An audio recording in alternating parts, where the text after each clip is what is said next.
Creativity থেকে সবাইকে স্বাগতম। আমন্ত্রণ জানাচ্ছি আমাদের ওডেক্স টিউটোরিয়ালের 10ম পর্বে। তো গত পর্বে আমরা দেখেছিলাম যে কিভাবে একটি এজেন্সি তৈরি করতে হয়। এই পর্বে আমরা দেখব যে একটি এজেন্সিতে কিভাবে তার ইনফরমেশন এবং লোগো ক্রিয়েট করা যায়। তো আমরা প্রথমে ঢুকবো সেটিংয়ে, ক্লিক সেটিংয়ে ক্লিক করার পরে এখানে কিছু অপশন আছে, এগুলো আমাদের জানা অবশ্যই জরুরি। ওডেক্সে কাজ করতে হলে প্রত্যেকটা অপশন সম্বন্ধে জানা আমাদের জরুরি। মূলত যে অপশনগুলো জানা জরুরি সেগুলো আমি আপনাদের একটা একটা করে ধাপে ধাপে দেখাবো।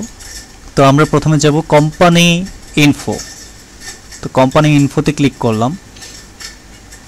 এখানে আসলে মোটামুটি যেই অ্যাড্রেসগুলি, তারপর প্রোফাইলের নাম, ওনারের নাম দেয়া আছে, এগুলো অটোমেটিক্যালি নিয়ে নিছে, এই কারণে যে এটা সব দেয়া ছিল ইনফরমেশনগুলো। এখন শুধু এই জায়গায় যেটা করতে হবে সেটা হচ্ছে তিনটা জিনিস করতে হবে: ট্যাগলাইন, ডেসক্রিপশন, কোম্পানি লোগো। এখানে ট্যাগলাইন দিতে হবে, ডেসক্রিপশন দিতে হবে, কোম্পানি লোগো দিতে হবে, তারপর হচ্ছে কোম্পানি ওয়েবসাইট যদি থাকে তাহলে কোম্পানি ওয়েবসাইট দিতে হবে। আচ্ছা, তাহলে এই জায়গায় আমরা দিব হচ্ছে এখানে অ্যাড লোগো দিব। লোগোটা আমি ক্রিয়েট করে রাখছি। আপনারা লোগো একটা সুন্দর করে যদি কোম্পানি তৈরি করেন তাহলে সুন্দর করে একটা লোগো তৈরি করে রাখবেন। তাহলে আমি এই যে স্টার আইটি নামে একটা লোগো তৈরি করেছি, যদিও ভালো লোগো তৈরি করতে পারি না, তবুও চেষ্টা করেছি একটা লোগো তৈরি করার জন্য। সাপোজ আমি এটা দিব স্টার আইটি,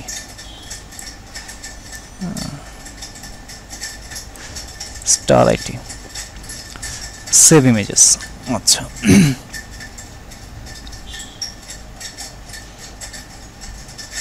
দেখুন আমাদের স্টার আইটি নামে একটা লোগো তৈরি হয়ে গেছে।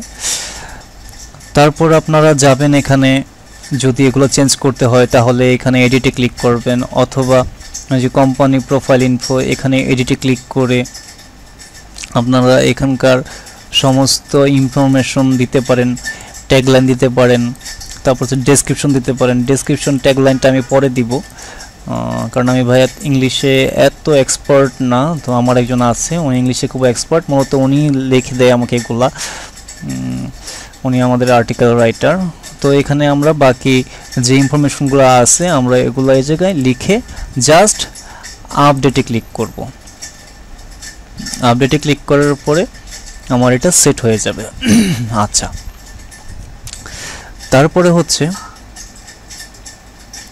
টিম। এখানে দেখেন আছে টিম, টিমে ক্লিক করেন। টিমে এখন কেউ নয়, টিমে হচ্ছে একজনের আন্ডারে এরা সবাই। একজনের আন্ডারে, যেমন উপরে যে আছে ওনার আন্ডারে থাকবে আরেকজন, হয়তো পরে অ্যাডমিনিস্ট্রেটিভ সাপোর্টের কেউ, অথবা স্টাফিং ম্যানেজারের আন্ডারে 2 জন, পরে বাকি একজনের আন্ডারে এইভাবে হয়ে আসবে। আপনারা কি বলে ডেস্টিনি নামে একটা শুনে থাকছেন, ওইটার যেরকম কাজ মূলত যেরকম ছিল যে হাত তৈরি করা, এটারও ঠিক একই রকমেরই হাত তৈরি করা, কিন্তু এটা ভাই ডেস্টিনি না, এটা একমাত্র ওডেক্স। এখানে ওডেক্সের ফ্রিল্যান্সারদের বড় একটা মার্কেট জব, এটা ডেস্টিনির সাথে তুলনা করলে চলে না। এখান থেকে কাজ করে আপনারা কি বলে হাত তৈরি করে কেউ MLM তৈরি করতে পারবেন না, বা একজন একজনকে টাকা দিতে পারবেন না। এখানে জাস্ট নিজের দক্ষতা, নিজের এক্সপিরিয়েন্সে কাজ করতে হবে। সো আজকে আমি এই পর্যন্ত রাখছি, পরবর্তী টিউটোরিয়াল দেখার আমন্ত্রণ জানিয়ে এখানে শেষ করছি। ধন্যবাদ।